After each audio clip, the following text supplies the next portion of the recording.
What's up guys? So karon day kay birthday man ni Sky. So pildi man akong uyab guys. So nakasayaw sila.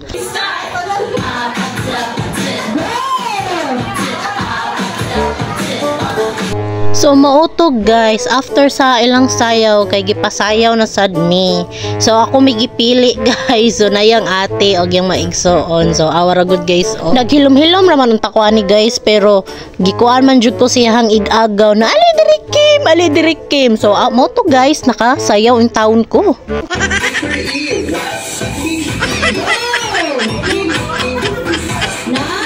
So after day na mo og sayaw guys, kay mo greet me og happy birthday ni Sky. So mo na ang anak ni Ate John. Happy birthday Sky. 3, 2, 1. So after day na mo og greet ni happy birthday ni Sky guys, kay na ay speech si Ate Jonah.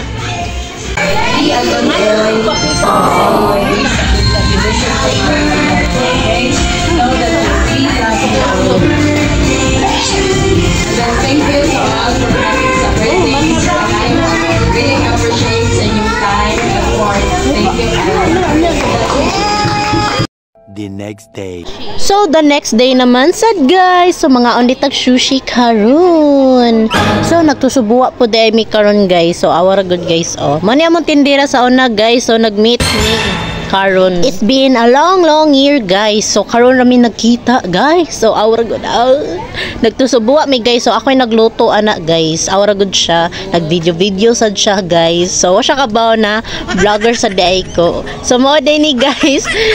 Lingaw kayo guys. Kay nagtabi-tabi mi. Nagchika-chika mi. Kumusta ang life na mo. Kay lagi. Bata pa kay ko sa una guys. Siya may nagkuhan sa na ako. Nag-care sa ako guys. So mo ni ako and siya pag before and after pagkakita na mo. Diba guys? See the difference? So mora din ako ma-end sa video karon guys. Bye-bye!